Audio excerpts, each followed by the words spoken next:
নমস্কার, kitchen of বংসে সবাইকে স্বাগত। আজকে আমি বানাবো চিকেন চাপ।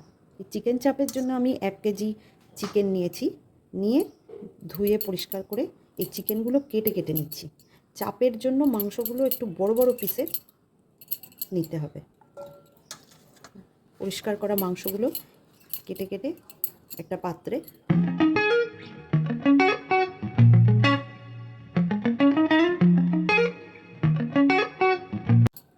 কেটে দেওয়া এই জন্য যাতে মাংসটার ভেতরে মশলা ঢোকে ভালোভাবে।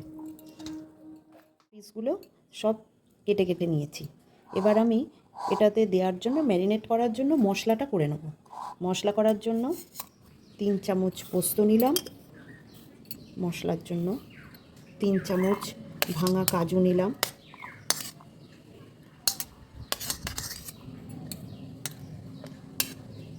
2 চামচ চাল মগজ নিলাম,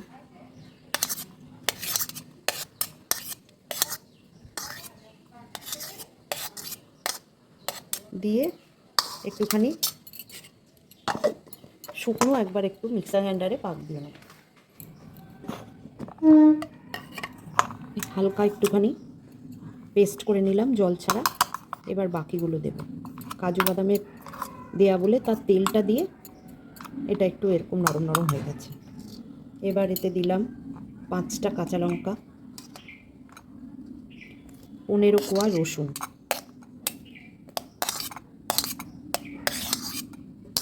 4-5 টুকরো আদা, 3টে টুকরো করে নেওয়া পেঁয়াজ,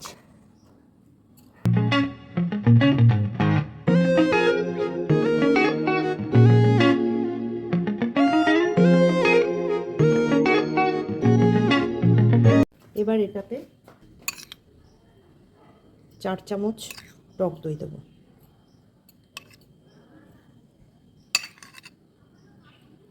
দিয়ে একটা মিহি পেস্ট করে নেব।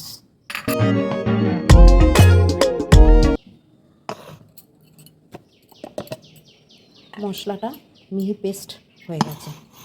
এইবার মাংসের মধ্যে প্রথমে এই মশলাটা দিয়ে দিলাম।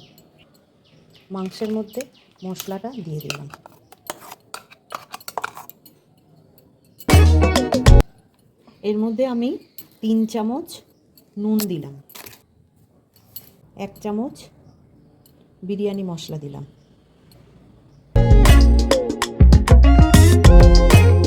2 চামচ লঙ্কার গুঁড়ো দিলাম, অল্প একটু 1/2 চামচ মতন গরম মশলা দিলাম।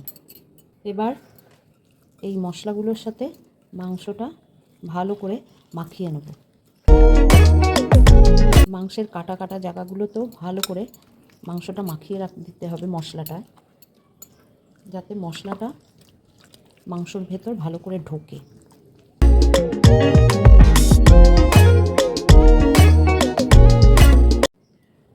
এর মধ্যে 2 চামচ সাদা তেল ভেজিটেবল অয়েল দিয়ে দিলাম। মশলাটা ভালো করেই মাংসটাতে মাখানো হয়ে গেছে। এবার এটাকে সারা রাত নর্মাল ফ্রিজে রেখে দেবো ম্যারিনেট হওয়ার জন্য। যদি সারা রাত রাখা সম্ভব না হয় তাহলে 4 থেকে 5 ঘন্টা রেখে দিলেও চলবে, তবে সারা রাত রেখে দিলে জিনিসটা ভালো হয়। আমার মাখানো হয়ে গেছে। এবার আমি এটা ফ্রিজে ঢাকা দিয়ে রেখে দেবো। চিকেন চাপ করার জন্য একটু ছড়ানো পাত্রই ভালো, তো এই একটা ছড়ানো পাত্র নিলাম। আর আমি 1 ঘন্টা হলো মাংসটা ফ্রিজ থেকে বার করে নিয়েছি। গ্যাসটা ধরিয়ে দিলাম। প্রথমে গ্যাসে 1 কেজি মাংস আমার, সেই জন্যে 3 চামচ ঘি দিলাম আর 2 চামচ ভেজিটেবল অয়েল দিলাম।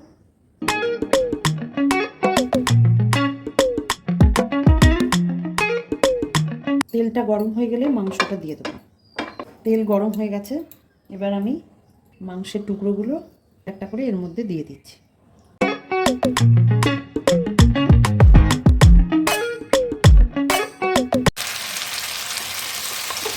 পাত্রটা আরও বড় হলে বেশি ভালো হতো, কিন্তু এর থেকে বড় ছড়ানো পাত্র আমার নেই ননস্টিকের।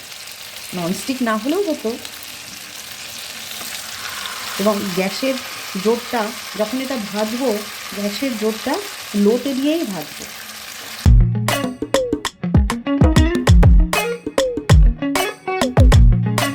এগুলো একটু ভেজে দিই, তারপর বাকিগুলো দেবো।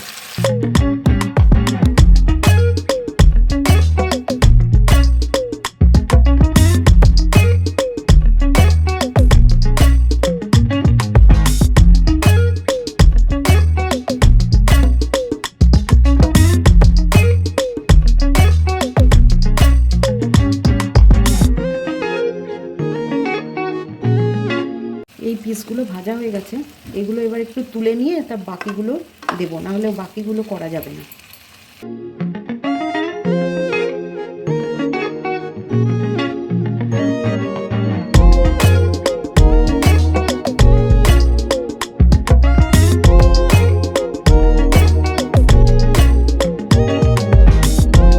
এবার বাকি পিসগুলো দিয়ে দেবো।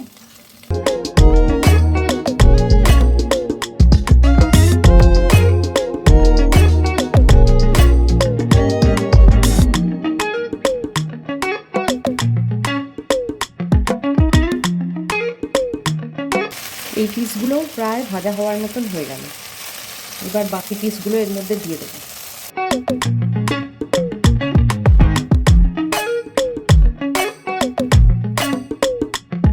এর মধ্যে ম্যারিনেট করার যে বাকি মশলাটা ছিল সেটা দিয়ে দেবো। গ্যাসের ফ্লেম এই অবস্থায় লোতে আছে।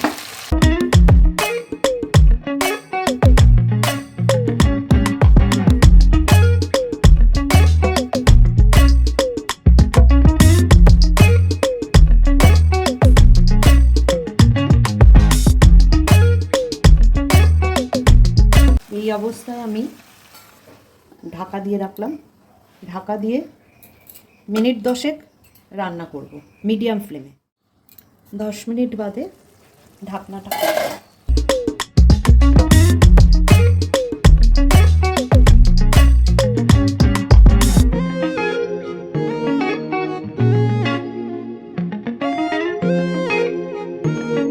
এবার এই হালকা গরম দুধ নিয়েছি 1 বাটি।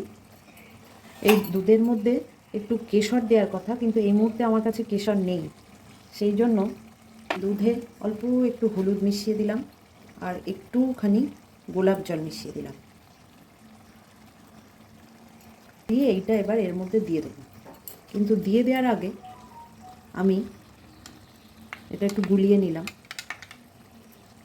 এই বাটিটার মধ্যে দিয়ে দেবো। তাহলে এই বাটিটা ধুয়ে মশলাটা সমেত সব ওর মধ্যে দিয়ে দেবো। তাহলে এর বাটির গায়ে যে মশলাটা আছে সেটা আর নষ্ট হবে না।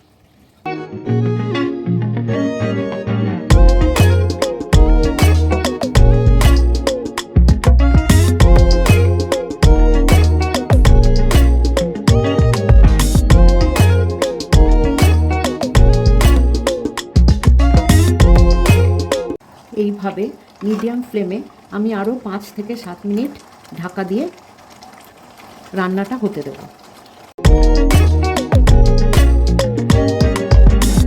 মিনিট 7 বাদে ঢাকনাটা খুললাম। দেখুন চিকেন চাপ আমার হয়ে গেছে। চাপ রাঁধতে বেশি সময় লাগে না, কারণ আসলে ম্যারিনেট করা থাকে তো অনেকক্ষণ। ভালো মতনই জিনিসটা হয়ে গেছে, গন্ধও ভালো বেরিয়েছে, ভালো সাইড দিয়ে দেখুন তেলও বেরিয়ে গেছে। চিকেন চাপ আমার হয়ে গেছে। গ্যাস বন্ধ করে দিলাম।